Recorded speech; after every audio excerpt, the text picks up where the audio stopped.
Hello, everybody. If you're watching this by now, I'm sure that you probably know from Harold about this new tool that you guys are going to use to be tracking your time. My name is Kent. I've been working with Harold in getting this account set up for everyone.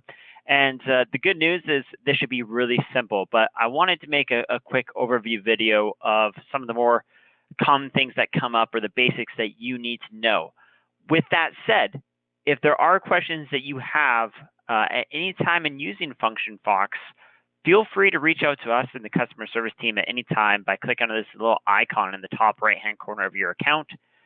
That will give you this little pop-up window, and it has a spot that you can type in your question, and it basically sends us an email that we can get back to you, or you can email us at this following email here, or give us a call on our toll-free line here as well.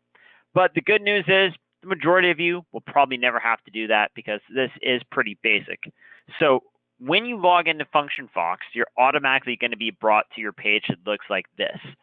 And I'm logged in as somebody called Johnny Fox right now. He's a fictitious character that I've made for the purpose of this video.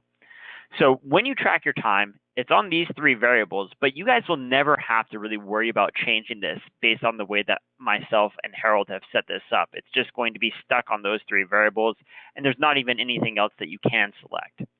So when you track your time, you do so one of two ways. But prior to doing so, it's important to know that when you first log into your account, you're always going to be brought to today's timesheet. So if you need to navigate to a previous day, there's a few different ways you can do so. You can click on these little arrows right here, and it jumps back and forth. Or you can use this little timer, or sorry, not timer, but this little calendar icon. And that brings up the little calendar view where you can select the day that you want to enter your time. So if I wanted to enter my time on the 12th, I clicked on that day. I can see that's where I'm at right now.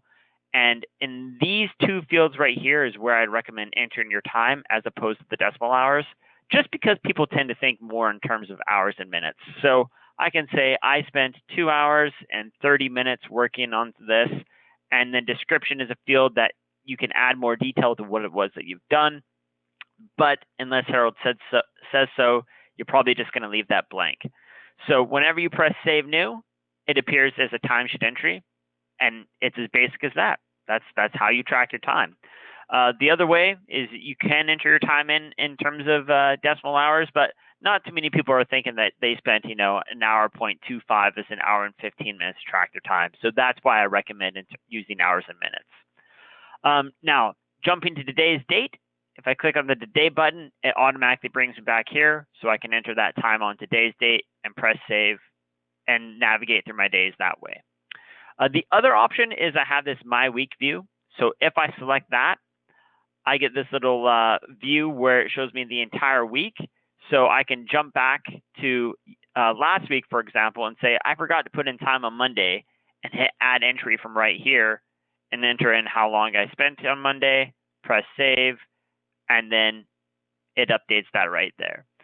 And if you wanted to add more time, let's say you forgot, that you actually spent 3 hours instead of 2, or you ended up spending more time, you can either add a new entry on that date, or you can just click the edit pencil and update this from 2 to 3, for example.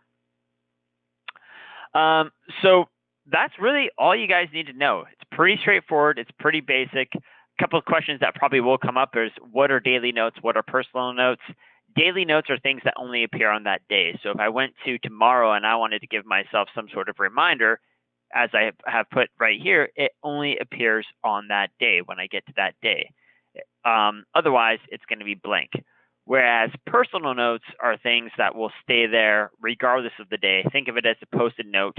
I use mine for a reminder of a couple of websites I might need to access, or passwords even, and things like that. So that's Function Fox. Again, if you have questions, we're happy to help, but it should be pretty straightforward.